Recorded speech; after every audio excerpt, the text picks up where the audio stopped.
ಗುಂಡಲಪೇಟೆ ಭಾಳ ಹಿಂದುಳಿದಿತ್ತು. ಅಲ್ಲಿಂದ ಭಾಳ ಜನ ಪೇಷಂಟ್ಸ್ ಈ ಥರ ಈ ಸರ್ವಿಕ್ಸ್ ಕ್ಯಾನ್ಸರ್ ಬರೋರು.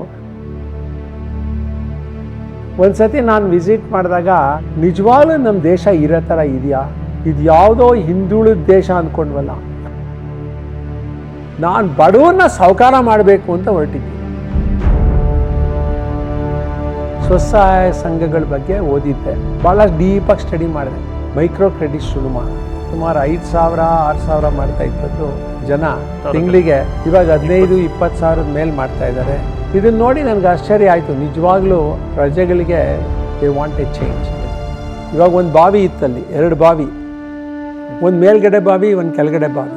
ನಮ್ಮ ದಲಿತರು ಅವರು ಎಲ್ಲ ಬರ್ತಾರೆ, ಅಲ್ಲಿಂದ ನೀರು ಕೆಳಗಡೆ ಬರುತ್ತೆ ಮೇಲಿಂದ, ಅದಕ್ಕೆ ಕೆಳಗಡೆ ಬಾವಿ ಕಂಟಾಮಿನೇಟೆಡ್, ಆ ವಾಟರ್ ಯೂಸ್ ಮಾಡ್ಬೋದು. ಆದರೆ ನಿಜವಾಗ್ಲೂ ಇದು ಭೇದ ಆಗ್ತಾ ಇದೆ. ಇದನ್ನ ನಾವು ಪ್ರೋತ್ಸಾಹಿಸ್ತಿದ್ದೀವಿ, ನಾವಿಂದ ಎಂಕರೇಜ್ ಮಾಡ್ತೀವಿ. ಯಾಕೆಂದ್ರೆ ಇದೆಲ್ಲ ವೋಟ್ ಬ್ಯಾಂಕ್. ಜನಗಳಿಗೆ ನಮ್ಗೆ ಏನೇನು ಶಕ್ತಿ ಅಂತ ಯೋಚನೆ ಮಾಡೋದೇ ಹೊಟ್ಟೋಗ್ಬಿಟ್ಟಿದೆ. ಸರ್ಕಾರದಲ್ಲಿ ಒಬ್ರು ಆಫೀಸಲ್ಲಿ ಇದ್ದಾರೆ, ಒಬ್ರು DC ಆಫೀಸ್ ಅಫಿಷಿಯಲ್ಲು, ಇವರಲ್ಲಿ ಶಕ್ತಿ ಇದೆ ಅನ್ಕೊಂಡ್ಬಿಟ್ಟಿದ್ದಾರೆ. ಯಾವ್ದನ್ನು ಮರ್ತು ಬಿಟ್ಟಿದ್ದಾರೆ, ನಮ್ಮಲ್ಲೇ ಶಕ್ತಿ ಇದೆ ಅನ್ನೋದು ಮರ್ತು.